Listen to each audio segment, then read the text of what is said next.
Bueno, vayamos a lo que nos interesa. Yo creo que alguien quiere hacer una segunda parte aprovechando el bombazo de las pelis de asesinatos. Así que sigamos las reglas de las segundas partes. En primer lugar, el número de cadáveres siempre es mayor. En segundo, las escenas de muerte son más rebuscadas, más sangre, más morbo, más dulces de carnicería. Eso es lo que los adeptos piden. Y en tercer lugar, si quieres que la segunda parte funcione, no debes nunca... ¿Por qué te llamas Caneli? Por la Canelli, la laca. ¡Ay, la Caneli! Muy buenas y bienvenidos a un nuevo episodio de Ayla Caneli. Y hoy ha venido a disfrutar y a pasárselo muy bien con nosotras Xavi Pargón, Xavi Parra, o no sé cómo prefieres que te llamemos. Como tú quieras, Javier. Xavi Pardo o Xavi Parra, ya lo sabes. Encantado de estar aquí otra vez. Fíjate que tuve el mismo dilema la otra vez que te tuve, y al final no me acuerdo ya lo que quedó, pero bueno. Tenemos cariños en la historia de Ayla Caneli, la primera secuela oficial de un podcast anterior. Estamos ante Terror Queer 2, La Venganza. Y tenemos de nuevo pues, al mismo invitado que tuvimos en el Terror Queer. Las dos fuimos las Final Girls de aquel podcast y volvemos para la secuela. ¿Cómo te sientes? ¿Cómo sentiste la llamada de Ayla Caneli para volver a la secuela? Pues ahora mismo un poco como Neve Campbell. Tú no sé cómo te sientes, ya que tenemos que ser Final Girl, yo elijo Neve Campbell, lo siento, elegí lo primero. Yo siempre he sido mucho más de Marilyn Burns, de La Matanza de Texas.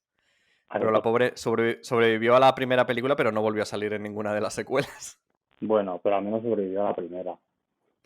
que estaba chunga la cosa. Al menos no has escogido que eres Julie James. O sea, Bueno, Xavi, te tenemos aquí de vuelta y en este periodo que ha pasado desde un podcast, desde el anterior podcast a este, han pasado varias cositas en tu vida, precisamente. Has publicado un libro. Sí, he publicado mi segundo libro. No me acuerdo cuándo fue cuando grabamos el primero, pero sí, he publicado... El primero fue por Halloween del año pasado. Vale, pues he publicado mi segundo libro, mi primer libro en solitario y estoy muy contento. La Madre Terrible, y hago un repasito a la figura de, como dice el título, de las madres monstruosas en el cine de terror. Efectivamente, tenemos aquí La Madre Terrible, bueno, tenemos aquí, lo tengo yo en mis manos ahora mismo, es un librito muy cuco, La Madre Terrible en el cine de terror, editado por Hermenaute, y es un libro, la verdad, que es súper ameno de leer, súper interesante. Yo me he enterado de cosas muy, muy, muy interesantes que no tenía la idea tan siquiera de que existían esos tipos de prototipos y de iconografías. Y la verdad es que yo encantado con el libro, os lo recomiendo a todas las interesadas en el terror y sobre todo en las madres terribles, porque nos va a decepcionar.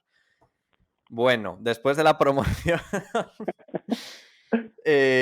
no sé, yo recuerdo que el Terror Queer gustó mucho el programa, el episodio. No sé si tú recibiste algún feedback en especial que quieras remarcar de aquel momento. Pues no, la verdad es que sí, tienes razón, porque tanto por Instagram como por Twitter recibí bastantes mensajes y comentarios de gente que no conocía muchas películas y que estaba como apuntándose títulos para ver y conocer pelis, y la verdad es que guay que la gente pues que conozca títulos y descubrirle películas a la gente, y no sé, que la gente tenga interés Exacto. por estas cosas que a veces pienso que son solo para cuatro frikis y que luego pues le acabamos usando mucha gente. Que merece la pena, ¿no? Estas cosas que te dicen, vale, merece la pena lo que hago, ¿no? A lo que, a lo que dedico el tiempo, al fin y al cabo. Sí, la verdad es que sí, estas cosas como que bueno, mira, al menos luego las películas te pueden gustar más o menos, pero yo qué sé, y algo nos sirve esto. Yo recuerdo que bueno, os quiero recordar, a queridos oyentes, que para que lo sepáis, yo creo que ya lo deberíais saber, si sois fans del programa, del podcast, sabéis que en Letterboxd, el podcast, Ayla Caneli tiene su propia perfil, Ayla Caneli también, y ahí podéis encontrar las listas con todas las películas que nosotros nombramos, o sea, mis invitados y yo, vamos nombrando, vamos soltando, aunque sea una simple frasecita que digamos de ellas, yo luego lo que hago es reordenarlas todas para que, precisamente lo que decía Xavi, si os interesan, pues no tengáis que estar pendientes escuchándome y apuntando todo, sino que ya lo tenéis ahí, simplemente vais a Letterboxd, al perfil de Ayla Canelli, listas, y ahí cada episodio tiene su propia lista personalizada para que lo tengáis todo, vamos, es que no puede haber más facilidades ya. En fin, del anterior podcast que estábamos comentando de Terror Queer 1, yo recuerdo que hubo 2 películas que la gente, entre comillas, flipó o que incluso se redescubrieron. Y una fue Sleepaway Camp, Campamento Sangriento, que la gente flipó porque es una peliculita quizá que para los que no están metidos muy en el género en sí del terror y tal, pasa desapercibida por otros títulos como pueden ser Viernes 13, que también surge en un campamento y tal.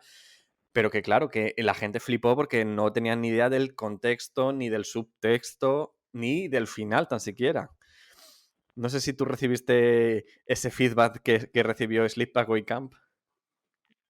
Yo es que con Sleepaway Camp es una película que como de forma como cíclica he ido siempre recordando y recomendando y siempre me pasa lo mismo, siempre me encuentro con el mismo feedback de la gente, que, o sea, la gente que no la conoce ya es gente que alucina, o sea, es una película, es lo que dices, tiene como mucho culto, pero es un culto que es como muy pequeño y cuando la redescubres y la gente se da cuenta de la genialidad que es, con ese final tan mítico, la gente le peta la cabeza y es normal. Pues sí, la verdad. Teníamos también otra película que fue uno de los pilares, además, que formó parte de lo que fue el discurso de Terror Queer 1, que era Pesadilla en Elm Street 2, con ese subtexto claramente casi en la superficie de toda la película, marica. Y fíjate que mucha gente también ya lo conocía, porque también es la típica película que los fans del terror maricones siempre solemos remarcar también, ¿no? Porque nos hace mucha gracia. Y vamos a empezar precisamente ya a meternos un poquito en harina de esta secuela con el documental, que el documental en el momento que hicimos Terror Queer 1 todavía no se había estrenado, todavía no habíamos podido disfrutarlo y ahora ya sí, ahora ya está por ahí rulando. Es Y Scream Queen, ¿cómo se llamaba? A ver, era Scream Queen, My Nightmare on Elm Street o algo así, creo que se titulaba. sí, así se llama. Es más, me acuerdo que cuando hicimos otro podcast, estuvimos hablando de a ver qué tal va a estar el documental que van a sacar sobre Pesadilla 2, que va a ser esta especie de catarsis, y la verdad es que está bastante bien. Ah, Pues sí, porque la verdad es que te pintaba fatal. No te voy a engañar. Vamos a ser sinceros. Tenía una pinta terrible. Por lo que nos llegaba, porque era un proyecto que había surgido en plan crowdfunding y era un proyecto en el que, bueno, pues sabíamos que estaba inmerso Mark Patton, que era el protagonista original, pero del que tampoco sabíamos mucho más. Y podía ser, pues, algo horroroso de esta persona, pues la pobre no tiene muy claro qué hacer y quiere famita, como si dijéramos. Era un poco lo que yo me esperaba. Pero al contrario, es un documental muy interesante en el que él cuenta su vida, al fin y al cabo, porque es el objeto del documental, es él, al fin y al cabo. Entonces, él cuenta su vida, cuenta su relación con la saga Pesadilla, y como también su relación con Hollywood en los 80, siendo gay, e incluso teniendo VIH. Entonces, yo sinceramente no me esperaba para nada lo que me encontré. Y es que, sin exagerarte, hubo momentos en el que estuve con el nudo en la garganta y a puntito de llorar, porque me emocionaba. no, la verdad es que como complemento a la saga, aunque, o sea, eso es un complemento a la saga, está súper bien, sobre todo desde el hecho de que ya es como la confirmación total de que el guión de Pesadilla 2 era abiertamente una cosa gay, que no es que nos imagináramos, sino que era así. O sea, que esto tampoco hubiera tenido sentido si el guionista no hubiese ya confesado en su momento que lo había hecho todo a propósito. Que esto, claro, esto también es una parte interesante del docu, que o sea, si te acuerdas del momento en el que ellos se encuentran y tal, como para pedir explicaciones, que por qué lo hizo. Eh, o sea, yo la verdad es que no me lo esperaba, yo me esperaba pues lo que tú decías, un poco así, una cosa un poco random, y la verdad es que me sorprendió para bien, o sea, y me lo recomendable. Sí, porque además eso es lo que tú dices, el encuentro quizá, ¿no? De esas dos personalidades, esos dos maricones, porque al fin y al cabo el guionista también lo era, Ujú, que el guionista además, claro, se había pasado media vida negando cualquier contexto, cualquier subtexto, cualquier demostración de homosexualidad en su guión, incluso el director, pero bueno, el director sí que era como era hetero, pues como que no se enteraba muy bien de las cosas, de por dónde le venían. Y de repente, pues claro, con esta nueva ola, ¿no? Quizá pues de LGTBismo, de activismo, así que los medios ya empiezan a querer quizá o a dar espacio a este tipo de discursos, pues de repente él se subió al carro de, pues sí, es verdad que era mi intención. Claro, eso, a Mark Patton, que en su momento en los 80 destrozó su carrera, esta película básicamente, pues ujú. claro, no le sentó muy bien, la verdad. Y entonces, claro, tienes ahora a este hombre que ya es mayor, con esa especie de deuda pendiente. Es que a mí la verdad es que me enternecía mucho, porque era como que tú le veías que no podía pasar página. O sea, que él necesitaba realmente tener esa conversación y que la otra persona le pidiera disculpas de alguna forma, porque además había habido declaraciones que había hecho en los 90 este señor, el guionista, en plan, si hay algo marica en la película es culpa de él, porque él era un maricón, ¿sabes? Entonces, claro, de repente ya en 2019 o 18, que es cuando es el documental, cuando se grabó, por fin este chico, después de casi 30 años, puede tener un poquito de paz y ya dedicarse a su tienda de recuerdos en Nuevo México. Pues hija, la verdad es una fantasía.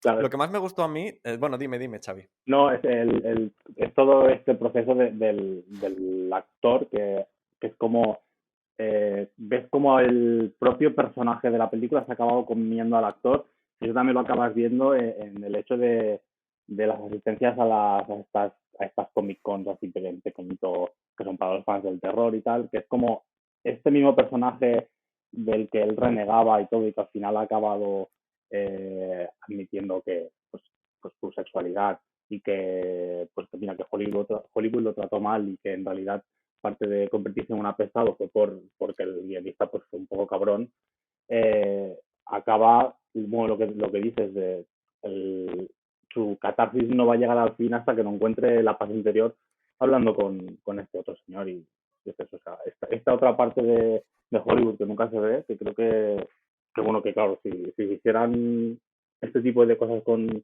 todos los actores y actrices que han sufrido este tipo de marginación, la gente que yo creo se llevaría las manos a la cabeza. Yo es que estoy pensando ahora mismo en Elizabeth Berkley, de Showgirls, que también Showgirls fue una película que destruyó por completo su carrera.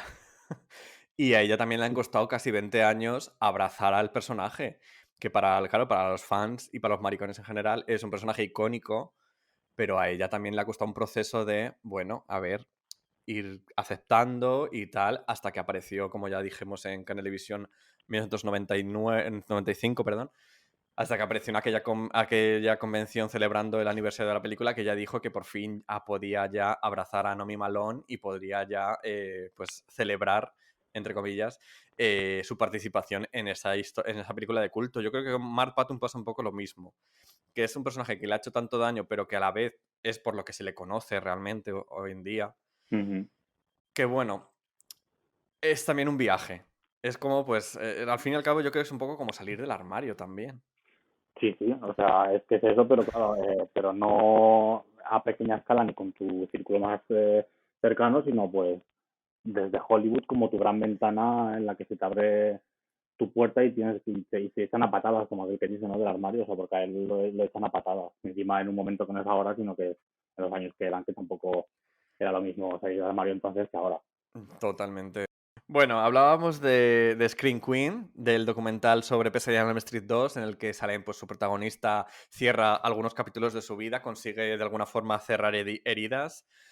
Recomendable absolutamente. Pues si podéis encontrarlo, pues ponéroslo, porque de verdad que os va a dar una visión muy diferente de lo que podáis pensar y incluso confirma nuestras teorías que parecían locas de que esta película estaba hecha con toda la intención marica. Una de las cosas que más rabia me dio a mí, pero bueno, la verdad es que culpa mía fue, y que quedaron en el tintero del anterior programa, fue hablar sobre la figura pues, de un personaje, de un autor, que yo sé que a ti te gusta mucho. Es que esta es una cosa que yo tampoco me he podido quitar del corazón. Esta, Es una espinita clavada. esta ha sido como Mark Patton desde que rueda Pesadilla 2 hasta que rueda el documental, pues esto es lo mismo conmigo que no pudimos hablar de Cliff Barker. Estabas deseando que llegara Terror Queer 2 para poder hacerlo. Evidentemente, claro, porque lo fuerte es que a mí también se me olvidó, pero fue justo al acabar de grabar que pensé, me cago en la puta. O sea, que no hemos hablado del, pues el que sería seguramente uno de mis primeros grandes crashes en toda mi vida, del gran maestro de Cliff Barker. Y aquí estamos. Cuéntanos, ¿quién es Cliff Barker? Porque yo, si te soy sincero, tampoco lo conocía mucho. Tú sabes que además hemos estado en conversaciones estos días últimos preparando el podcast precisamente y tú sabes que yo básicamente todo lo que sé de él me lo he comido esta semana última. Pero cuéntanos, tú que lo conoces desde hace tanto tiempo, que ha sido tu crush adolescente, como tú dices, cuéntanos, ¿quién es Cliff Barker?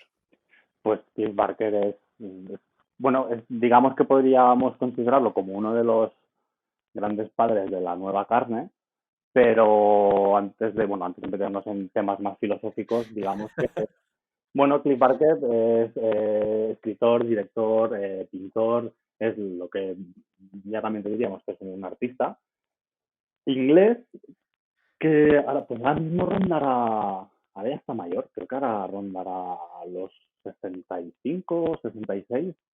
Madre mía. Y bueno, en los 80 empezó a publicar sus relatos, que los agrupó en unas antologías que se llamaban Libros de Sangre. Ajá. Y yo lo conocí pues o sea, yo estaba estudiando segundo, tercero de la ESO. Y un chico de un curso mayor, o sea, perdona, de un curso más, tenía estos libros en casa, unas ediciones súper viejas, y me dejó uno. Y claro, y me lo leí entero y me encantó. Sí que es verdad Flipaste. que hubo cosas que no las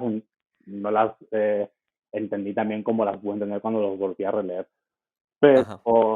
claro, yo de repente, siendo un adolescente, descubrí a un señor que escribía unas cosas muy turbias y muy extrañas sobre monstruos y mutilaciones y gente que se transforma en cosas muy extrañas y me fascinó mucho. Y luego, a raíz de ahí, pues descubrí que Cliff Barker era el autor del libro y luego quien dirigió la película de Hellraiser. Hellraiser yo creo que es un poco la película que más podemos decir, nombrar y que la gente en sí, en sus casas, diga, ah, vale, sí, Hellraiser, que es la de, como si dijéramos, el villano con la cara blanca y con alfileres por toda la cara, o clavos, vamos. Pinhead, sí. Pinhead. Doug Bradley en las 7 películas originales, él es el mismo actor que interpreta a Pinhead, es Doug Bradley. ¿Es el mismo en todas? Sí, en todas, menos en las 2 últimas que son remakes o reboots o mierdas que no hace falta que las veáis. En las 7 primeras pelis, Doug Bradley es Pinhead. Fíjate. Pues tenemos, su primera película fue Hellraiser en el 87, pero como tú has comentado ya, ya venía de una tradición de haber escrito relatos y ya se le conocía, como si dijéramos, dentro de los círculos del terror, en este caso como pues cuentacuentos, novelista. Y tenemos Hellraiser. Hellraiser a mí me fascinó el otro día que la vi, porque yo la había visto cuando era más adolescente, cuando te da un poco esta fiebre de terror adolescente que dices, quiero verlo todo, entonces te pones todo. Pero claro, tampoco te enteras muy bien. Y sí que es verdad que Hellraiser, como película convencional, no comparte los códigos convencionales, como si dijéramos. Tiene su propio ritmo, tiene sus propias particularidades. Y yo recuerdo que cuando la vi de adolescente dije, vaya coñazo, paso total. Pero viéndola ahora, yo estaba flipando, porque me parecía un melodrama clásico de mujer desesperada, como si dijéramos, de mujer maldita, sufriendo por amor, pero todo aderezado con mucho gore, con mucha sangre, con mucha carne. Y te lo juro que yo flipaba, o sea, yo estaba con Julia, que es un poco no es villana, pero es la antagonista, como si dijéramos un poco. Yo estaba living con ella porque decía, por favor, es que real esta película me la haces en los años 40 y sería un melodrama de Joan Crawford.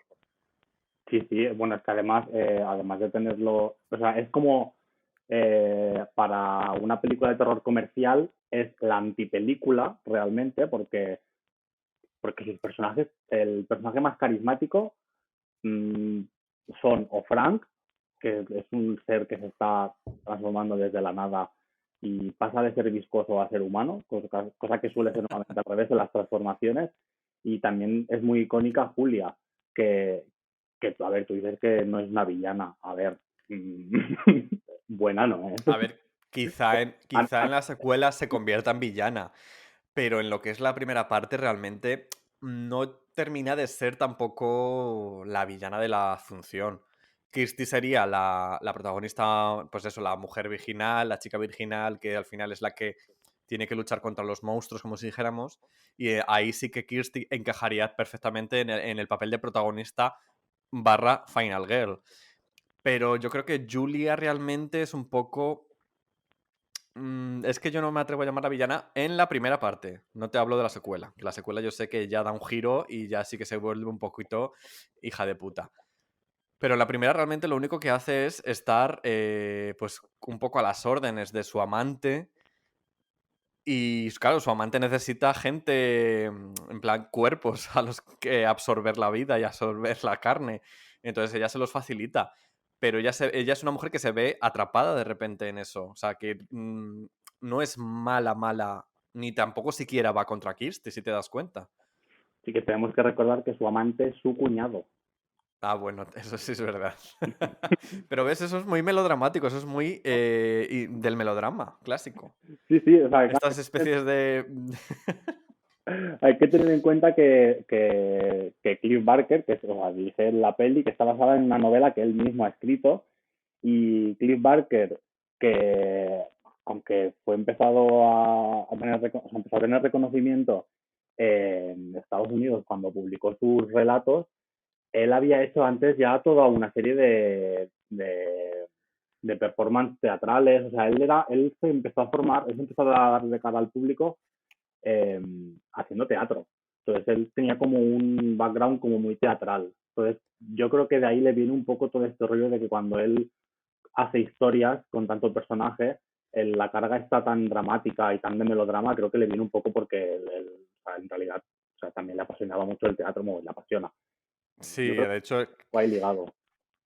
leí que precisamente él fundó una compañía y los otros miembros de la compañía eran los que hacen de los cenobitas, al fin y al cabo, en la película. O Sí, sea, los 4 que hacen de cenobitas eran los otros 4 compañeros suyos de la compañía que fundó teatral. Y eran los 5 los que hacían los montajes teatrales, sí. que pues eso, que se basaban en sus relatos y sus cosas. Sí, sí.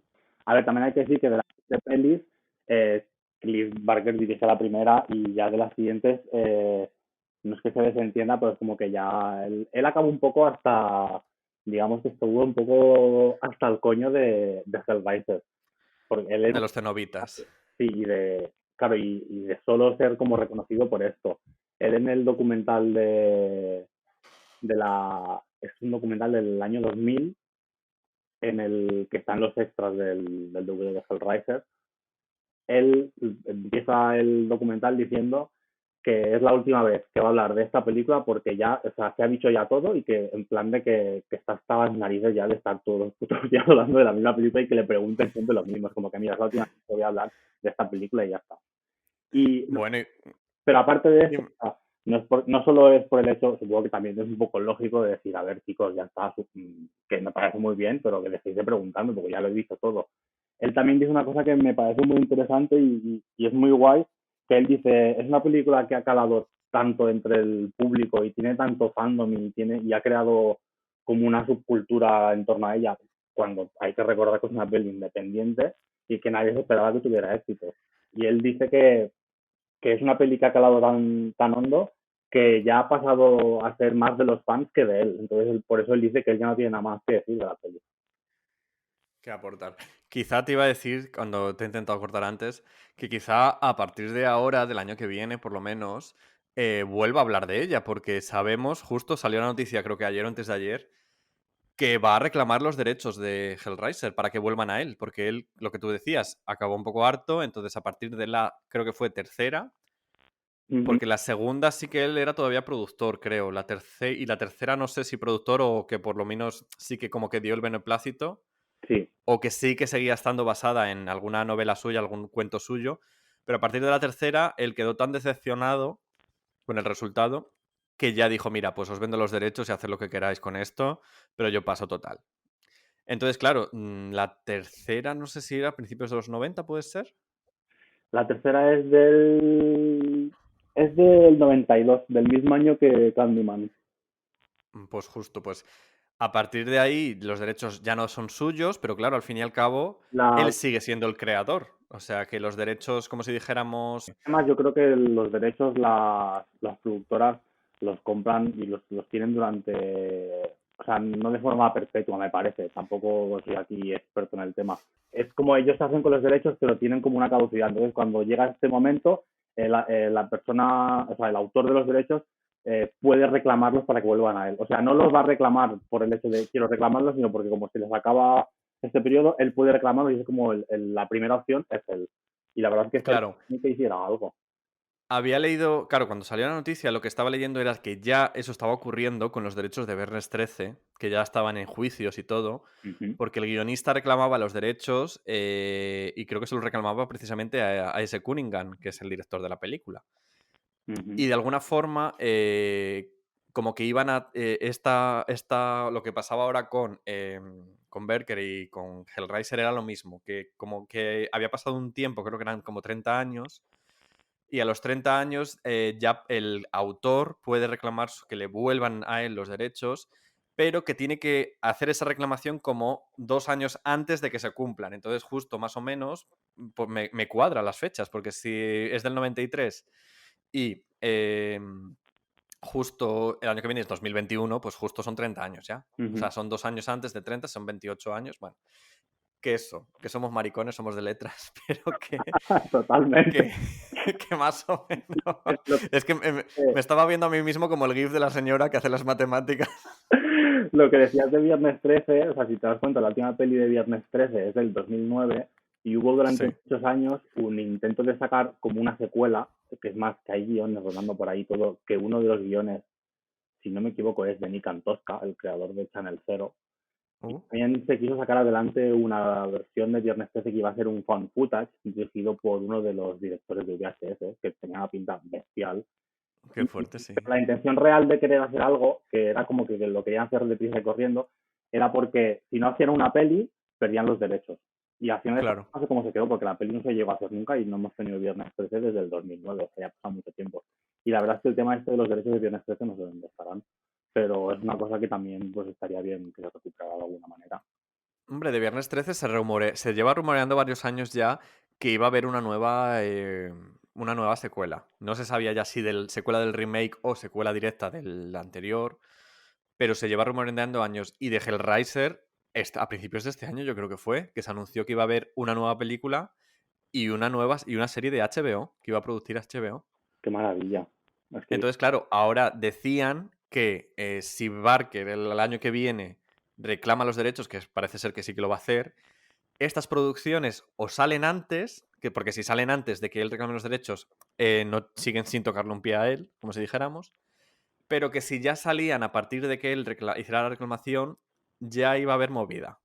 ya. O negociaban directamente con él ya, a ver, supongo que HBO, que no es precisamente una productora independiente, pues lo haga bien y directamente contacte con él en plan de, mira, la serie sigue adelante, Ujú. vamos a hablar contigo, que al fin y al cabo tú eres el creador y tú eres el que va a tener los derechos, porque visto el calendario del COVID y toda la mierda, yo creo que este año no va a salir mucho material nuevo de, La de verdad, producciones. mucho. Así que es lo que en el artículo por lo menos es lo que decían un poco así, ¿no? Que se atrevían a pensar que seguramente HBO ya estuviera poniéndose en contacto con Berger para, de alguna forma, salvaguardarse las espaldas. Pues ves, lo han hecho porque como yo ahora me he vuelto a hacer la suscripción a HBO que me la había cancelado, ves, Claro. es una señal esto. Tienen allí en la centralita. Alerta Xavi Parra. Chicos, Listo. ya tenemos que poner a trabajar. ¿Qué tenemos? Hellraiser, Viernes 13, todo, venga. Y es por eso. Bueno, llevamos un rato hablando de Clive Barker y claro, la gente dirá, a ver, pero esto no era Terror Queer 2. Pues cariño, es que no hemos dicho que Clive Barker es maricón. Ah, claro. Bueno, a ver, claro, es que también hay que explicarlo todo. También una cosa de cuando se habla de terror queer, yo creo que es una cosa muy interesante que está muy bien hablar de las películas que tienen personajes LGTB, que tratan temas que son LGTB, incluso ya puede ser desde cosas normales a cosas de explotación, que esto pasó mucho en los 70, lo típico de una película de vampiras, las dos son lesbianas, están en tetas y se morrean. Esto es LGTB, sí, es bueno, malo, eso ya es otro tema, pero es LGTB. Entonces, es muy interesante también todo este tema de, pues que hay una serie de directores. La autoría. La autoría, exacto. Que si el director pues, es gay o bisexual o pansexual o algo que no sea heterosexual, pues da también muy bien reconocer que muchas de sus obras siempre suele haber algún tipo de mirada que es diferente a la que seguramente haría un director heterosexual. Aunque bueno, hay cosas un poco raras de directores heterosexuales que han hecho cosas que no te imaginas que haría un hetero y ahí están. Exacto. Fíjate que en Hellraiser sí que se nota. Yo noto como una especie de homoerotismo ya directamente en Frank, que es el personaje, el primer personaje que nosotros vemos en la película de Hellraiser. Se supone que Frank, yo a Frank sí que lo llamaría villano de la película. Hombre, y ya se nos presenta como un señor sin camiseta, como... No sé, tiene cierto morbo y tiene cierto magnetismo que a mí me hace un poco encender la alarma, ¿no? La alarma, el gaydar, en plan de, ¿sabes? Y bueno, luego ya pues tenemos todo el tema de los cenobitas, que vienen a ser así como una especie de señores que acaban de salir de una sesión sado. Claro, Y al fin y al cabo la cultura sadomasoquista es muy cultura queer también. es que es una sesión de lederiana de unos señores, pues eso, que son lederianos y que les gusta pues el dolor del sexo y que eso está muy bien y es que si no lo ves así, pues lo siento, pero es lo que Por hay. favor. Me encanta el término lederiano porque me suena a gentilicio del pueblo de al lado de mi abuela. Los lederianos. Son lederianos, o sea, claro,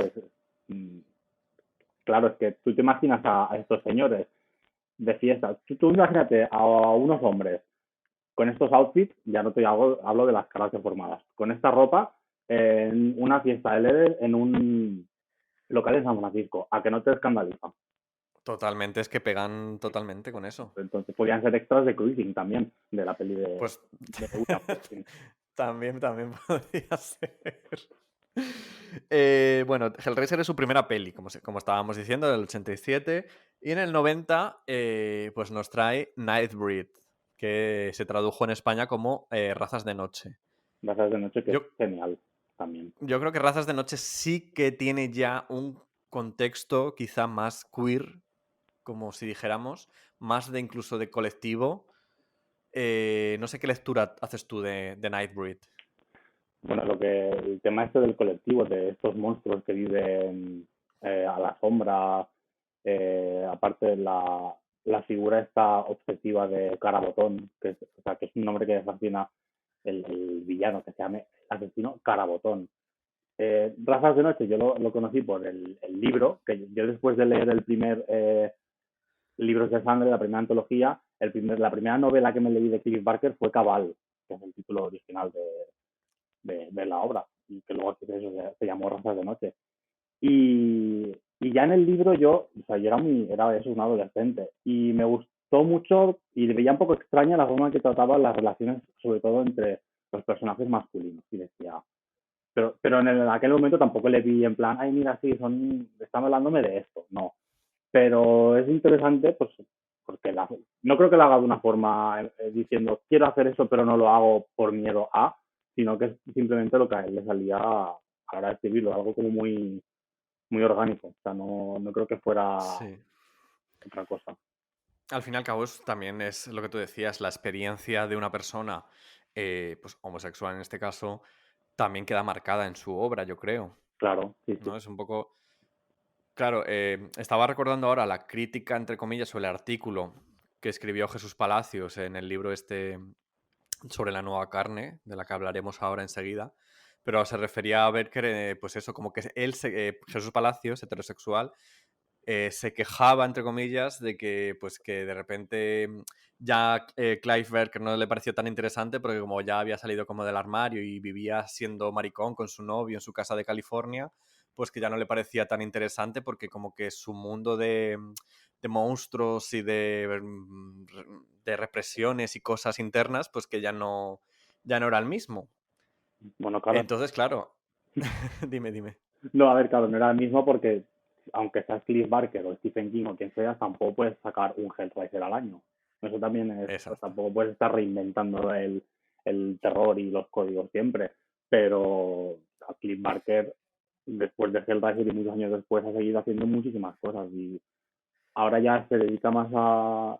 Porque él también pinta, creo que lo he dicho antes cuando hablaba de él. Que por cierto, creo que es en la tercera temporada de Sabrina, la serie de Netflix, hay un Ajá. momento en el que la Academia de las Artes Oscuras en las que sale en la serie, no me acuerdo el capítulo, los dibujos que salen de fondo, de, así como de cosas como muy extrañas y monstruosas, son de Cliff Barker, que los donó él para la serie, para que la rodaban, para que aparecieran ahí de decoración. Ah, qué fuerte. Uh-huh. Y eso, que claro, que me he ido de esto. Que aquí Barker, vale, claro, puede parecerte más o menos interesante, pero si ya él ya te ha hablado de sus monstruos y ha hablado sobre la nueva carne y ha aportado lo suyo, pues luego pues está muy bien que no te parezca interesante, pero para mí me la ha seguido pareciendo porque tiene después libros que son geniales, como uno de sus últimos libros que leí, que es Demonio del Libro, no me acuerdo de qué año es, pero yo lo leí en los 2010, una cosa así, y es un libro que sigue en su mismo camino, o sea que, bueno, a lo mejor es que Jesús Palacios tampoco lo habrá leído, no lo sé, ¿eh? Al igual que con lo anterior, pero sí que es verdad que Cliff Barker no es como, por ejemplo, lo que he dicho Stephen King, que sigue publicando cada año, pero yo lo sigo considerando un tipo súper interesante.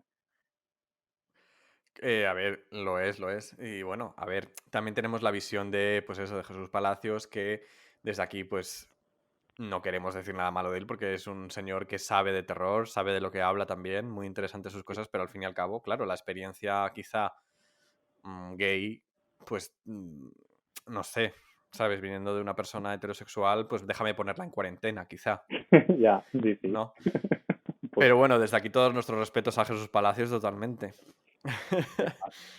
Bueno, The Nightbreed comentábamos que era un poco la que más queer, mensaje queer podía tener de sus películas, porque en este caso los buenos de la función son los monstruos, la pandilla de monstruos, como si dijéramos, que viven pues eso, apaciblemente en su cementerio ideal, bajo tierra y tal, uh-huh. y los malos, los villanos, al fin y al cabo, no dejan de ser el patriarcado, como si dijéramos, los hombres blancos, y además hombres blancos del poder, como si dijéramos, porque tienes a la policía por un lado, al psiquiatra loco por el otro, que es Cronenberg, que es David Cronenberg, Uh-huh. y al cura incluso, el cura este borracho que también sale.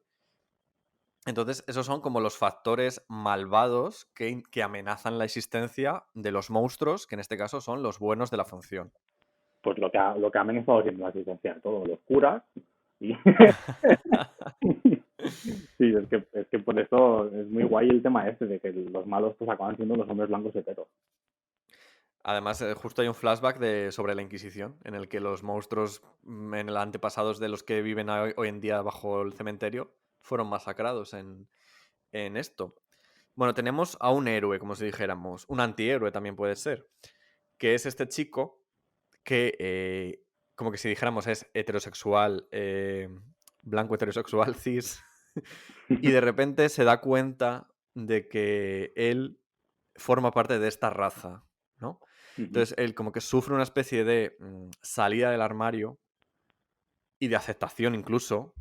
Empieza la película un poco como renegando de eso, pero al final acaba metiéndose y acaba siendo el líder absoluto, el cabal precisamente, porque el cabal es como el nombre que le otorga el nuevo dios Banhotep era, ¿no? Baphomet.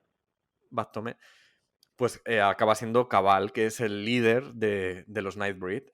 Entonces, es una película totalmente de salida del armario, como si dijéramos. Te lo puedes leer también como incluso una relación obsesiva entre el psicólogo o el psiquiatra, como si dijéramos, que es Cronenberg, obsesionado con su cliente o paciente hombre. Lo puedes leer también como pues eso, una lucha de colectivo, que al final los monstruos tienen que unirse si quieren acabar con el patriarcado, que es el que les amenaza. Es que me fascina. Es una película que tiene un montón de lecturas, pero todas las lecturas te llevan solo a eso, te llevan solo a la lectura queer. Sí, sí, sí, totalmente. O sea, si te fijas, no deja de ser la típica historia de el elegido o sea, que es el elegido para llevar a su pueblo, entre comillas, a ser liberado, que eso suele ser visto, pues, en plan, siempre suele ser héroe. Y en esta ocasión, el elegido es el elegido para liderar a que estos monstruos, pues podemos hablar de que son el sector queer, a que salgan de su escondite y se presenten ante el mundo como lo que son. Que, o sea, que ya es hora de que el mundo pues acepta a los monstruos. Exacto. Además, entre los monstruos tenemos un catálogo inmenso también de ¿cómo era? Lederistas. Leterianos. Lederianos. Tenemos de gente, pues eso, con tatuajes, piercings, crestas, de todo tipo. Y de hecho leía en el libro que precisamente nos sirvió como hilo conductor del anterior episodio de Monsters in the Closet. Hay un trocito, un fragmentito dedicado a Nightbreed en el que dicen eso, que realmente si quitamos las deformaciones de monstruosas que tienen cada monstruo y simplemente los dejamos con sus vestidos, pues pueden pasarte por cualquier tribu urbana así un poquito radical, en plan punk, en plan tal, de los 90, de principios de los 90. Sí, Y bueno, es que es verdad. vendría a ser un poco como en Jóvenes Ocultos, estos vampiros que dices dónde coño han salido estos señores, pues viene a ser un poco tribu urbana, totalmente. Exacto, sí, sí, sí. Bueno, hemos comentado que en Nightbreed el psiquiatra loco está interpretado por David Cronenberg. Y ya tú, sobre todo, has dejado caer un concepto que no sé si, yo creo que sí, porque la gente, los oyentes de Ayla Canelli son muy avispados. No sé si se han dado cuenta que es la nueva carne. Uh-huh. Cuéntanos, ¿en qué consiste o qué significa la nueva carne? Hombre, es una movida muy fuerte que tenga que explicarte qué es la nueva carne porque es un concepto bastante amplio y difuminado como para... Es un poco como la teoría queer, ¿no? Sí, pero... Cada uno tiene su propio... Sí, pero para que nos hagamos una idea, la nueva carne, cuando hablamos de nueva carne, no solo estaríamos hablando de películas de terror, sino que podemos estar hablando tanto de películas como de libros, de relatos, de performance, de pintura, de cómics, y es todo lo que tiene que ver con esta corriente, bueno, no sé si llamarlo corriente, es una tendencia hacia las propias mutaciones y mutilaciones del cuerpo humano que son las que convierten al humano, o sea, al hombre o a la mujer, en un nuevo monstruo. O sea, si te fijas en los códigos del terror, ya o sea, plantándonos en la literatura gótica, siempre nos encontramos con el enfrentamiento entre el monstruo y el hombre, o entre Sí. la persona y lo monstruoso. Siempre separándolo en dos cosas diferentes. Luego ya vendrán los de si los monstruos son buenos o son malos, es otro tema. Pero en este caso, el monstruo siempre suele ser el propio hombre, que se convierte en tal a través de mutaciones, que suelen ser muy extrañas y muy de body horror. Y creo que más o menos la forma así como más fácil de explicarlo sería esto. Es muy fácil decir que es la nueva carne hablando de ejemplos. O sea, si tú pues ves la gran mayoría de las pelis de la primera etapa de Cronenberg, La Mosca, Videodrome, que por cierto Videodrome es donde se le da nombre a... Se da nombre, ¿no? a esta corriente. Sí. Todos los datos de Hellraiser, hay un montón de pinturas, un artista que es J.K. Potter, que no es J.K. Rowling, la autora de Harry Potter, Gracias a Dios. que tiene un montón de pinturas súper grotescas de cosas inimaginables que podrían haber salido de la mente de un perturbado y no lo son. Otro ejemplo de la nueva carne podría ser Tetsuo, no sé si la conoces, la peli japonesa Sí. del hombre del hombre de hierro. Pues todas estas cosas de mutaciones y muy gore y que suelen ser bastante desagradables a la vista, pero cada vez son fascinantes, todo lo que englobaría la nueva carne. Vale, para resumir, más o menos, yo tengo por aquí que es un poco la superación de la naturaleza humana. O sea, esa búsqueda de quizá superar las limitaciones corporales, ¿no? Ujú. Que la propia corporalidad humana tiene. Y en esa superación se buscaría la vida eterna, por un lado, o sea, una especie de inmortalidad, de eternidad. De hecho, comentabas también lo del año de Candyman. Candyman, la película, también está basada en un relato de Berker. Sí, Y de hecho, me pareció muy curioso porque la vi también ayer, básicamente. Y hay un momento que Candyman a la protagonista lo que le dice, lo que le ofrece es inmortalidad. O sea, le claro. está diciendo, ven conmigo, sé inmortal. Y entonces justo coincide precisamente con esto, con esta conquista de la eternidad, de la vida eterna y la conquista de los placeres. De los placeres, un placer sexual, erótico, carnal. Sí, el Que tema, ahí es donde entran, por ejemplo, pues ya todo el tema del lenderiano de Hellraiser, de la carne, del Bondance, de todo esto. claro, el Crash de Cronenberg, o sea, todo En esto Crash de Cronenberg. del placer de la carne, pues, claro, los placeres de la carne. Claro, esto suena muy bonito, sí, los placeres de la carne, pero en realidad de lo que te están hablando es pues de sadomasoquismo llevado al extremo, del descubrimiento del placer, pero a través del dolor, y bueno, de esto del llevar tu cuerpo y tu alma a un estado pues que va a ir más allá de lo que el ser humano conoce a través de esta mutación o lo que sea, que también suele ser temas que están muy relacionados con el cyberpunk y con la realidad virtual, pues son cosas que están como muy, es como muy de finales del siglo XX y como algo como muy, un poco como cuando se empieza a plantear como muy de ciencia ficción, a ver, que o sea, son cosas que están reales, que no acá, pero Ya. es un tema que se está muy ligado a, pues a esta mutación del alma para vivir eternamente, lo que tú dices. Exacto. Yo creo que es que por lo que te estoy escuchando, puede que tú mismo estés sugiriendo el advenimiento de una nueva carne en el siglo XXI. Pues mira, justo es una cosa que pensaba el otro día, que estaba leyendo uno de los artículos para esto, para el podcast, y yo pensaba, digo, ¿existe la nueva carne o simplemente, o sea, sigue existiendo la nueva carne? Si te paras a pensar, la nueva carne puede seguir existiendo si tenemos en cuenta que hay gente que sigue haciendo cosas que están muy ligadas a este tipo de cine, como por ejemplo las hermanas Soska, que siguen haciendo sus cosas, aunque sea poquita cosa, que hicieron el remake de Rabia, de Cronenberg. Sí, O, por ejemplo, Brandon Cronenberg, el hijo de mi querido David. de David. También está haciendo cosas y son cosas que yo creo que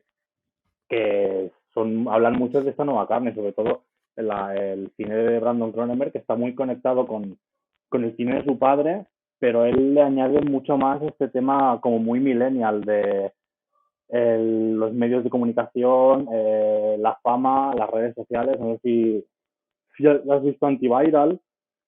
Sí, he visto Antiviral. Estaba pensando si ha hecho algo más aparte de Antiviral. Sí, tiene un cortometraje que es del año pasado con un título larguísimo que no me hagas que te lo diga porque no me acuerdo.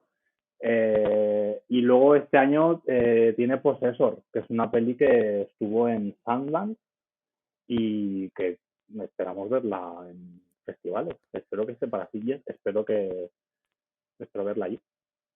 Bueno, pues a ver si tenéis suerte, porque yo creo que Sitges va a ser casi el primer, ¿no? Festival aquí en Nacional que se va a celebrar en persona, ¿no?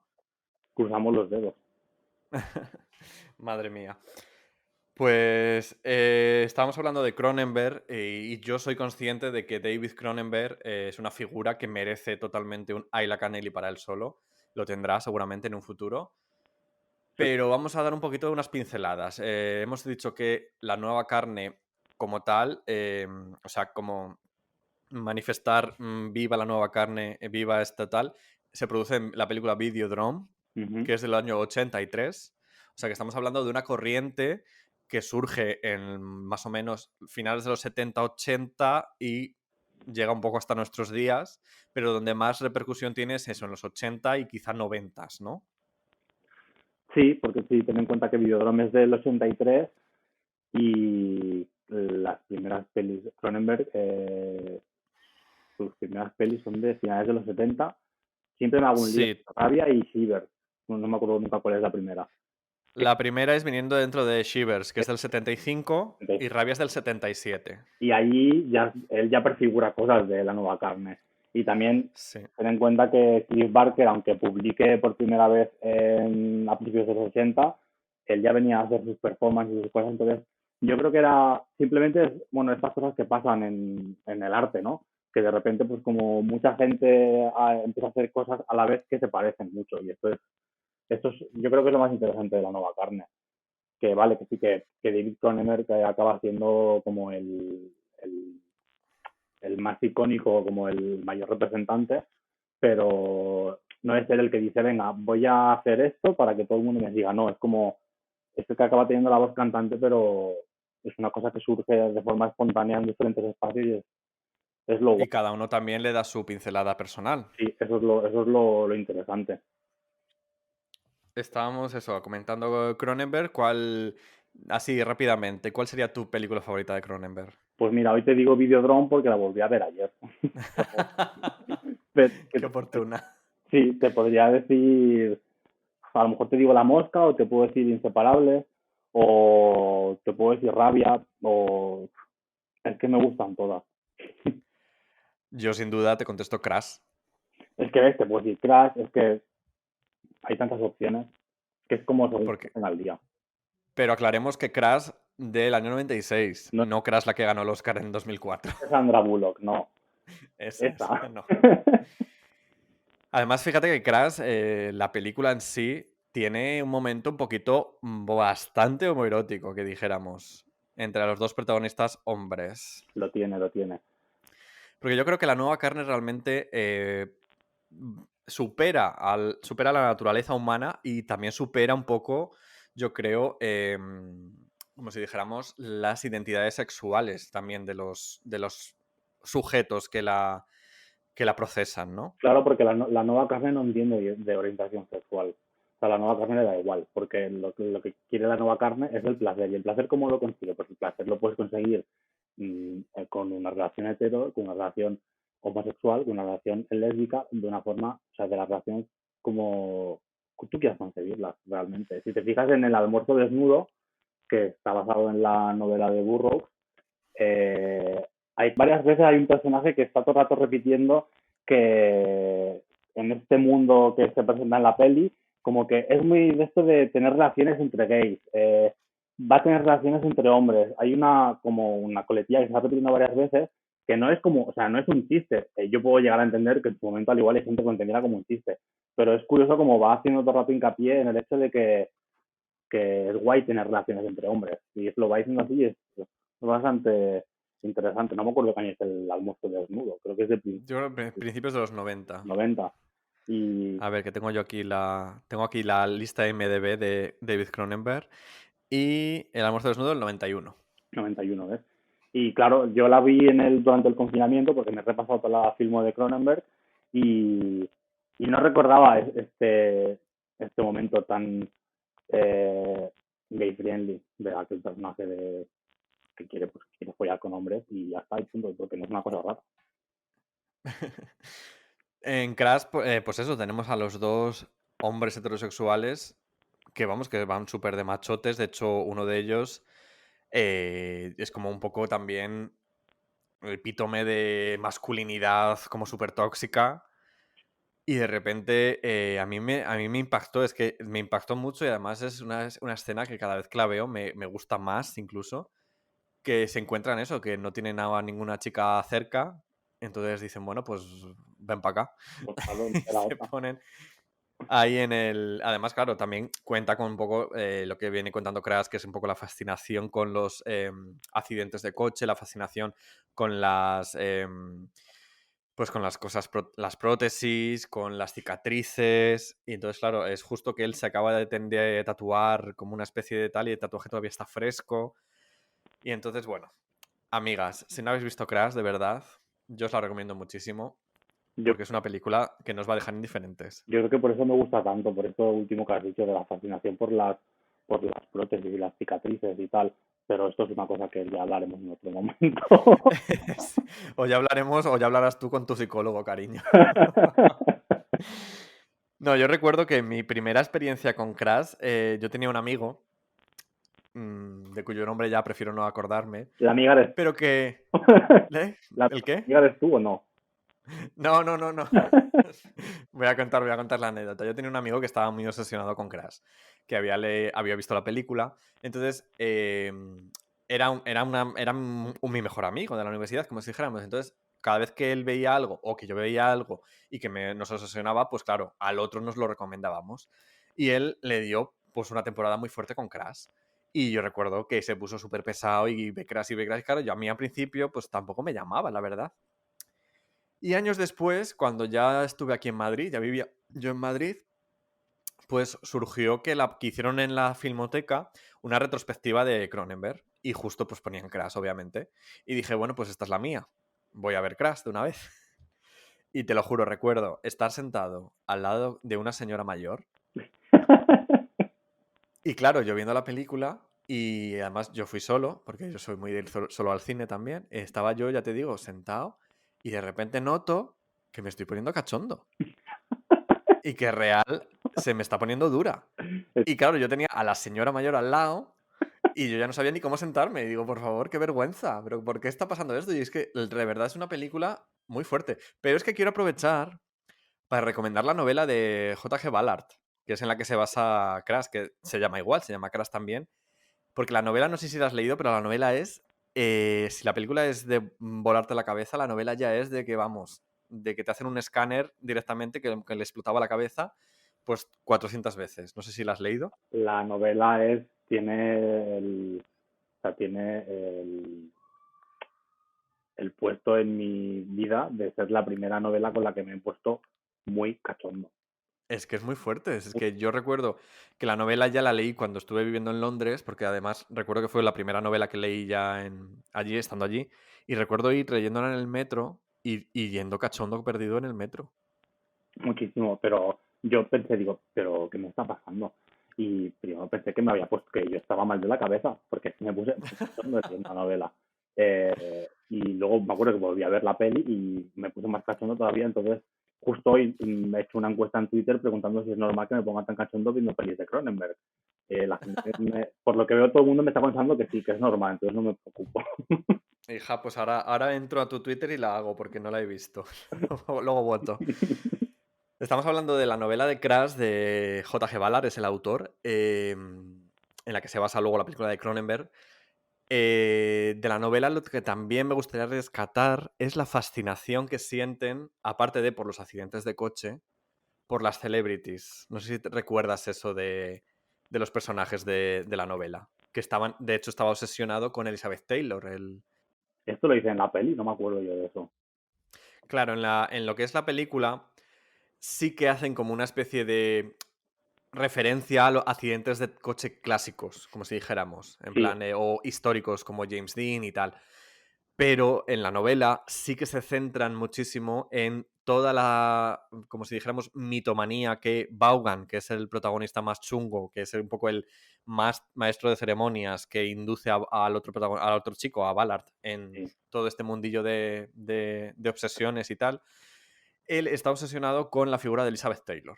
Entonces, durante la novela, aparte de ocurrir todo eso de pues esa iniciación, ¿no? Un poco en el culto a los accidentes de coche y el culto a las cicatrices y a las prótesis y tal, lo que él planea es hacer que Elizabeth Taylor sufra un accidente de coche, porque lo que más placer a él en el mundo le daría sería ver degollada Es, a Elizabeth Taylor en un accidente. O sea, él lo que quiere es crear una especie de mega accidente en el que Elizabeth Taylor de alguna forma pierda la vida, y él es como él espera encontrar el mayor placer sexual erótico de la vida.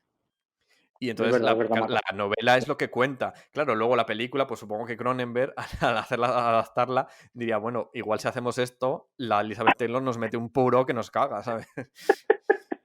Entonces, toda esa parte de las celebrities y toda esa parte no aparece en la película, pero en la novela es súper interesante, y a mí te lo juro que es una de las cosas que más me fascinó. O sea, porque es que además es tal cual, te dice eso, es Elizabeth Taylor la que está, la figura por la que está obsesionada este personaje. Sí, es verdad, ahora que has dicho lo de todo esto que quiere montar el accidente de coche y que está degollada, se la me acaba de venir a la cabeza. Pues nenas, os recomendamos totalmente que os pongáis a ver Crash y leáis la novela. Y aprovechando este impasse casi, ¿no? De hablar de celebrities, hablar sobre todo pues, de la figura del cine, ¿no? También cómo el cine nos lleva a ciertos estados mentales. Me gustaría cerrar un poco ya el capítulo Clive Barker. Ya nos hemos quitado la espinita, ya hemos rendido nuestro homenaje a este autor en este episodio. Y abrir el melón de otro de los autores malditos, entre comillas. Malditos de la cinematografía española. Y estoy hablando pues de Iván Zulueta y de su obra magna, que cumple 40 años, justo ha cumplido 40 años hace unas semanas, del estreno, que es Arrebato. Yo no sé qué relación tienes tú con Arrebato y con Iván Zulueta. Pues que me explota la cabeza cada vez que la veo. ¿Qué decir de Arrebato? La volví a ver también, la volví a ver el otro día porque no la tenía muy fresca, porque hacía años que no la veía. Y justo que me había comprado la edición que sacaron en Blu-ray remasterizada, y pues me volvió pues a dejar un poco con el culo torcido, ¿no? Como se dice, porque es que no has visto nada igual, realmente. Esto lo digo, hay Lo dices pocas pocas pelis veces, ¿no? no, realmente lo digo hace pocas. Parece que lo digo mucho, pero hay pocas pelis en las que digas que, joder, o sea, ¿esto qué es? La verdad es que es una película que merece la pena verse y que se ha ganado a pulso el adjetivo de culto, película de culto, Sí, porque es una... si hablamos de raras avis en la cinematografía española, en la historia del cine español, yo creo que Arrebato se lleva casi la palma, y además también por un poco lo que supone para su autor, para la historia de su autor, que básicamente es una película casi autobiográfica y que de hecho después de ella no hizo nada más. no, y aparte es una película que también mucha gente puede pensar, pero ¿por qué están hablando de Arrebato y están hablando de terror queer? A ver, Arrebato, todo el mundo sabrá que es una película que, o sea, realmente no está escrita, no es una película de terror, pero yo creo que lo que viene a contarnos Arrebato, que es esta relación que es inseparable entre un cineasta, una persona que ama el cine, y su adicción a la heroína, es una cosa que van las dos hacia el mismo camino, y la forma en la que lo cuenta y la forma en la que está todo esto representado, creo que es lo que al final acaba haciendo que sea una película de terror. Y también creo, no creo que Zulueta lo hiciese a propósito, o sea, no creo que su intención fuese hacer una película que diese tan mal rollo. Pero claro, como es una película rodada en la forma en la que se rodó y en el estado en el que se la rodaron, por eso le salió de esta forma. Por eso es una película que tiene toda esta sensación de mal rollo constante de que decir, ¿qué estoy viendo? Totalmente. O sea, yo creo que es la sensación que deja toda la película mientras la estás viendo. ¿Qué coño estoy viendo? Y además suele pasar mucho con las películas de culto, que realmente muy pocas veces la intención del autor es quizá ofrecernos, ¿no? esa película de culto, entre comillas, sino que simplemente surgen. O sea, es algo que no puedes estudiar, es una fórmula que no puedes descifrar qué hacer para hacer una película de culto.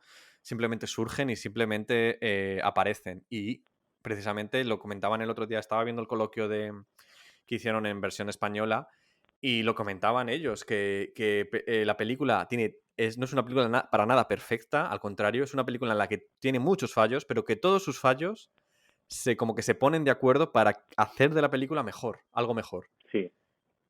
O sea, que es algo flipante, alucinante. Y empieza un poco con lo que comentábamos antes, con la fascinación también del cine. Tiene este personaje que es muy gracioso, que es el de la tía de Pedro, que ella ha visto todas las películas, ella las ha visto todas en color, él las ha visto todas en blanco y negro también. Y es muy graciosa por esa parte. Luego también tiene toda la parte de la droga, de la heroína, de la obsesión quizá, ¿no? Por salir, pero no terminar de salir.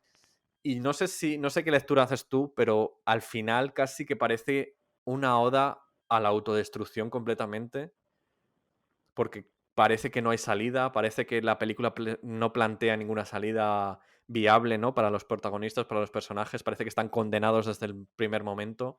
Bueno, sí, lo están totalmente. También empieza, o sea, lo que he leído, o sea, bueno, como que se sabe así un poco a Vox Populi, si te interesa un poco la peli, es que una de las cosas que incrementó el dinero para la producción de la peli fue el dinero que se gastaban en heroína mientras la rodaban. Sí. O sea, esto hizo subir los costes de producción. Entonces, claro, visto todo esto y claro, claro, realmente el guión, yo creo, llega a un punto en el que ya puedes pensar que es una cosa que como que se iba rehaciendo sobre la marcha, porque si te fijas en toda esta parte, ya desde la mitad de la peli hacia el final, empiezan a haber escenas que es como ellos puestísimos de caballo y a la vez hablando del cine y diciendo que se quieren rodar a ellos mismos porque uno de ellos se ha obsesionado con esa mancha roja que él ve en el celuloide y que quiere descubrir lo que es, pero a la vez que quiere seguir colocando. Claro, es como que te está hablando, dices, ¿de qué me está hablando? ¿Me está hablando de su adicción a la heroína o me está hablando de su fascinación por el cine? Por eso yo creo que están las cosas dos tan bien ligadas, porque realmente era lo que Zulueta estaba viviendo en ese momento, que yo creo que no va a ninguna parte, al igual en su cabeza sí que iba a alguna parte, pero yo creo que toda la peli acaba cogiendo un rumbo y es eso, que se va como a la deriva y bueno, imagínate lo que tú quieras. Totalmente, es una experiencia, yo creo, esta película. O sea, yo la recomiendo totalmente también, igual que yo comentaba antes, Crash y tal. Pero además, siendo una película española, pues chica, date el homenaje, ¿no? Digo yo. También está bien conocer un poco Sí. lo que tenemos en la historia de nuestro cine. Y sin duda, Arrebato, 40 años ya, fíjate, de Arrebato. Película de culto, así que chicas, si no conocéis, acercaros a ella, ponerosla, disfrutadla, pensarla, darle el significado que queráis. Yo la vi también eso cuando era adolescente y sinceramente me aburrió, me dormió, A mí no supe entenderla. la vi y dije, vale, y se me olvidó. Y luego con los años la volví a recuperar y dije, hostia puta. Y el otro día que la volví a ver fue como, joder. Y es eso, o sea, que no es una película de terror, aunque bueno, tú, si la buscas siempre le tiene la etiqueta de drama, terror.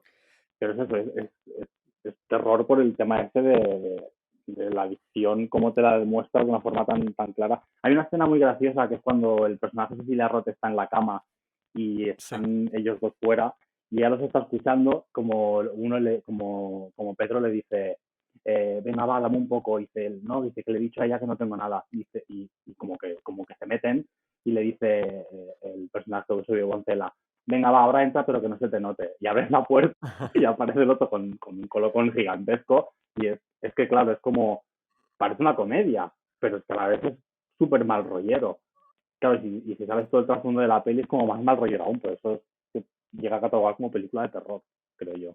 Claro, pero yo veo que tú te resistes también a que esa etiqueta sea puesta en esta película, pero también quiero recordarte que al fin y al cabo la cámara acaba vampirizando, entre comillas, a los protagonistas. Sí, pero si tú a la película le quitas todo este momento si tú le quitas toda la droga a la película y te quedas Sí. solo con esta vampirización, se te queda en pues, una peli costumbrista con una cosa medio fantástica que te pasa con una camarita, ¿sabes?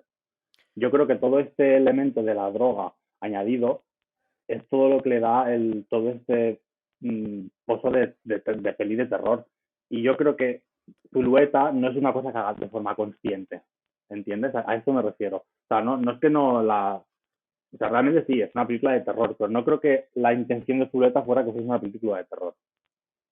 Ya, entiendo. ¿Has visto, bueno, te iba a decir, has visto otras películas, pero bueno, ¿has visto el otro largometraje que tiene Zulueta? No lo he visto. El de 1, 2, 3 al escondite inglés. No lo he visto. Pues ese sí que es bastante divertido y es... Quizá sería un poco el opuesto a Arrebato, fíjate. Porque es una especie de comedia así como muy alocada, muy rollo psicodelia, Lázaro del finales de los 60 en España.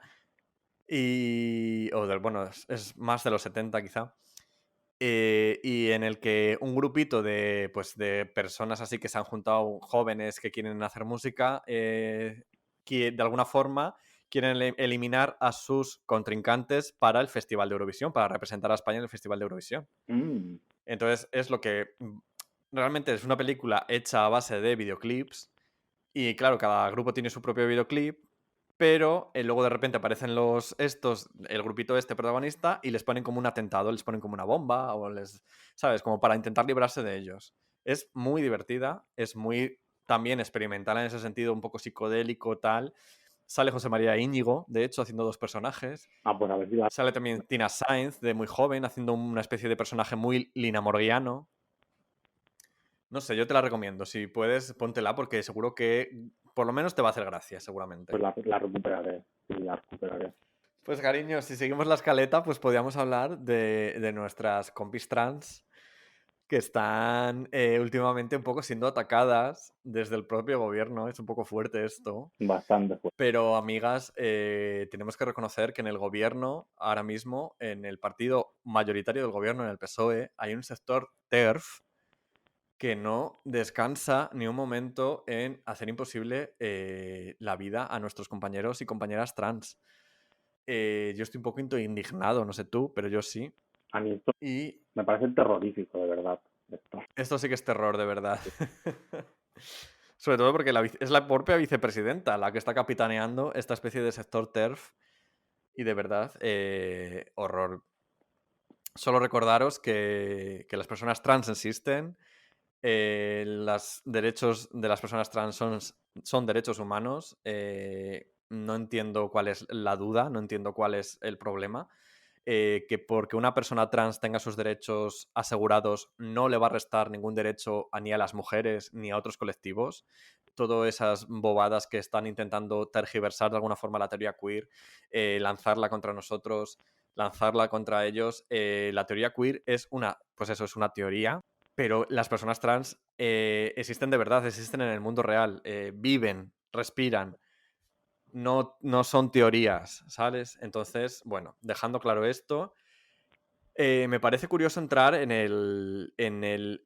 están viviendo un poco las personajes trans en la ficción, un poco el camino que ya vivieron los personajes homosexuales. Sí. Que es de pasar de ser los villanos, como si dijéramos, o la sorpresa final del villano de turno, a, de alguna forma, pues estar normalizados dentro de las tramas y verse como algo común y algo que están ahí. ¿Por qué? Porque existen. Que recordemos que las personas trans existen. Entonces, tengo 2 ejemplos de películas de terror que han surgido hace muy poquito. Que una sería Assassination Nation y otra sería Beat. ¿Con cuál quieres empezar a hablar? Con Assassination Nation, porque es más antigua, tiene un par de años menos, creo. Assassination Nation es del 2018, creo. Sí, puede. Y Beat desde 2019 o así, puede ser, más o menos, pero vamos, de antes de ayer, como si dijéramos. Sí. Assassination Nation es está dirigida por Sam Levinson, está dirigida y creada por él, que es el mismo que ha creado la serie de HBO, precisamente Euphoria. Uh-huh. No sé si tú Euphoria la has visto. No la he visto, la tengo todavía pendiente entre las 3.000 millones de series que tengo que ver.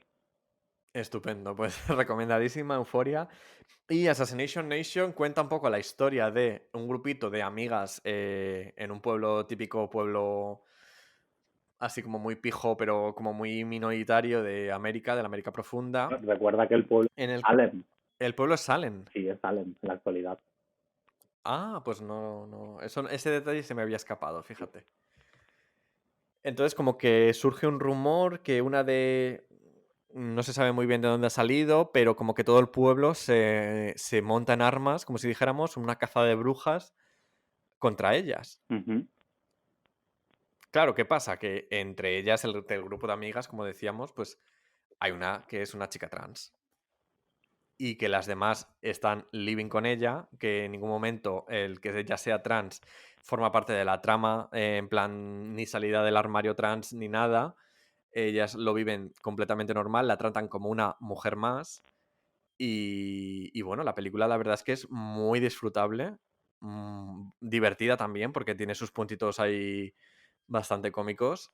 Y no sé, ¿a ti qué más te parece la película? Hombre, si te fijas esto que comentabas, ¿no? De que el personaje trans deja de ser el villano o la revelación final, que bueno, hemos empezado hablando de Campamento Sangriento, Efectivamente, spoiler. lo siento mucho, el tiempo habéis tenido. O, por ejemplo, Vestida para matar, ¿sabes? Aquellas cosas en las que el personaje trans aparece como esta cosa rara, ¿sabes? Para darle como un exotismo a la peli.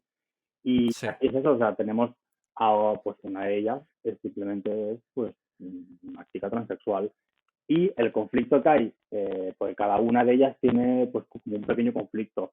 Y si te fijas, el conflicto que tiene ella no es un conflicto que va sobre su propia sexualidad y que quiera que sus amigas la entiendan, sino que el conflicto que hay con el personaje de ella es cómo uno de los heteros del instituto acaba rebelándose contra sus amigos para decir que a ella la acepta tal y como es. O sea, es efectivamente. una cosa que es muy guay de la peli, que yo llega a un punto de la peli en la que yo pensaba, uy, yo no sé por dónde va a tirar esto, pero que tenía como una pinta como decir, bueno, que estaba bien como curiosidad, pero que iba a acabar mal. Y no, o sea, me gusta porque es eso, el conflicto acaba siendo pues contra la persona que tiene el verdadero problema, que son los otros, ¿sabes? Que no es la persona transexual. Y es una película muy Exacto. interesante por eso, o sea, que también recordemos que nuestro querido Cronenberg también tocó el tema con Madame Butterfly, pero esto ya se hablará en otro momento. En futuros episodios. Tenemos Assassination Nation por un lado y tenemos también, bueno, que de hecho Assassination Nation quiero aprovechar, se llegó a estrenar en salas aquí en España hace unos meses. Sí, se estrenó, En salas muy contadas, como si dijéramos. Creo que se llamó Nación Salvaje o algo así, el título en español. sí. Y tenemos Beat. Que Beat sí que es una película que yo solo descubrí porque me la pasaste tú, porque tú me hiciste ponerme tras la pista de ella. Y de hecho, a mí me daba cierto miedo antes de verla, porque me parecía un poco. No sabía cómo tomármela. Así que te dejo a ti, te cedo la palabra para que nos hables, nos pongas en contexto de qué es Beat. Pues Beat es una peli que realmente, bueno, es lo que dices, es una peli super indie, es una peli hecha con 4 duros, no sé lo que habrá costado, pero es la típica peli que de repente aparece, que nadie sabe de dónde ha salido. Y lo interesante de Beat, o sea, es una peli de vampiros, y eso es lo interesante, es que nos presenta a un grupo de vampiras lesbianas que aceptan en su nuevo grupo de vampiras a una chica que es transexual. Lo interesante de la peli es que la actriz es una actriz trans y que simplemente pues ella o sea, se presenta en la peli pues como una chica trans. Realmente el conflicto real de la peli no tiene mucho que ver con la transexualidad, sino que lo guay es que por fin, aunque teníamos en Assassination Nation una de las protas, ella no es la principal, la transexual. En este caso, pues la prota, lo que sería la final girl de otra peli, es una chica trans y creo que es un gran avance porque ya era el momento, ¿no? En 2020 que estamos, bueno, que la peli está del 19, pues que ya era hora de darle un protagonista en una peli, ya no hablo de una peli general, sino, coño, una peli de terror, es la primera peli en la que la protagonista es una chica transexual. Exacto, además, fíjate, yo me recuerdo comentarte en plan de madre mía, me da miedo hacia dónde va esto, porque digo, madre, en cualquier ¿Sabes? Me daba miedo que de repente el drama en sí de la película fuera que ellas, que eran el grupo de vampiras lesbianas muy feministas, Ujú. que además se caracterizaban por eso, por ir como acechando a los machirulos de la zona y tal. Digo, me da miedo que esto torne a que de repente ellos se enteren de que es una chica trans y que vayan a por ella por ser trans, en plan TERFs. Ujú. Y me alegró que al final no fuera esa el hilo conductor, ¿sabes? Sino que simplemente, pues eso, que ya está. Que además recuerdo que no llegábamos. Teníamos un debate tú y yo que no llegábamos a saber muy bien cuál era la intención del director al hacer esto, pero bueno, también concluimos que a lo mejor pues ya está, simplemente era lo que era y ya está, que no necesitaba que hubiera una intención argumental para que esa personaje fuera trans. Sí, porque al final, al fin y al cabo es eso, o sea, a mí tampoco me queda muy claro el final porque tampoco sé si lo que, no, esto sí que no la voy a explicar porque es bastante nueva. Lo que pasa al final no me queda claro si es en plan, pues porque es lo que tiene que pasar y punto, como puede pasar en cualquier película, o es una cosa que quiere hacerlo desde una perspectiva de género de algún tipo de teoría. Entonces, pero bueno, al menos es una peli que hay que celebrar que exista y pues de hecho, también, si no me equivoco, creo que la actriz, no sé si también es productora, Ajá, y eso también puede es ser. algo bastante interesante. Esto al igual me lo acabo de inventar, ¿eh? Pero bueno, me quiere sonar que también es productora de la peli. El invent de de Xavi Parra. Pues celebramos que exista Bit, que existan más protagonistas de personas trans, tanto hombres como mujeres. Ojalá llegue un momento que estén nuestras pantallas llenas. Y bueno, celebramos también la existencia de películas de terror maricas y de películas de terror queer. Y yo celebro muchísimo, cariño, la existencia tuya en mi programa porque me encanta cada vez que te tengo. Pues para mí ya sabes que es un placer siempre estar aquí pues hablando de mis movidas y de mis pelis que me gustan, que solo me gustan a mí, pero está guay descubrirle cosas a la gente y charlar de lo que te gusta. No estás solo, hay más ahí fuera como tú. Por cierto, hay que añadir, cuando, ahora que, porque me he acordado antes y se me ha olvidado, cuando hablábamos de esta sorpresa final trans en el cine de terror, que como que la cosa iba cambiando, eh, aquí va un spoiler, lo siento mucho, pero también podríamos haber un poco hablado de Malasaña 32, que no lo hemos hecho. Uh, Madre mía. Y ahí lo dejo. Yo solo voy a decir que qué oportunidad tan desperdiciada, de verdad, de película. Qué horror. si te paras No me gustó nada. Si te paras a pensar, esto ya lo hizo James Wan en Insidious 2 y lo hizo bien, haciendo que aquel espectro, aquella señora de negro, resulta que es un hombre travestido. Y ahí estaba bien hecho. Efectivamente. En fin, Ya está. pues bueno, con esta nota un poco agridulce, yo creo. Vamos a ver, no quiero que acabemos así. Pues una última recomendación. Venga, pues di otra cosa, cuenta otra anécdota. No, anécdota no, una última recomendación de una peli así Venga. que tenga elemento queer, que creo que, no sé si la viste, que es Neverland, que es la peli, No, no la he visto todavía. que es una peli, siempre me hago un lío entre, no sé si es suiza o austríaca, creo que es austríaca, que estuvo en la Berlinale y que se ha estrenado, supongo que no se estrenó en cines por el tema, por toda la movida. Y COVID. está en filming. Y es una peli Sí. muy interesante, es una peli sobre un chico adolescente, pues su despertar sexual, etcétera. Y aunque se le pueda sacar el rollo de que viene a ser la típica película sobre tus demonios internos, como el monstruo marica, etcétera, creo que tiene cosas muy guays porque juega mucho con este tema de mi yo marica, mi yo no marica, y juega así como, no es una peli de terror al uso, pero tiene elementos así como muy rarunos y te hacen como peli así de no 100% terror, sino una cosa bastante interesante y visualmente y estéticamente es bastante guay, así que yo la recomiendo bastante. Pues con esta última recomendación, esta última nota de nuestro experto en terror, Xavi Parra, nos despedimos ya. Muy bien. Muchas gracias por estar con nosotras, Xavi. Gracias a ti por contar conmigo y nada, que nos vemos pronto y seguiremos colaborando y estando aquí para lo que sea.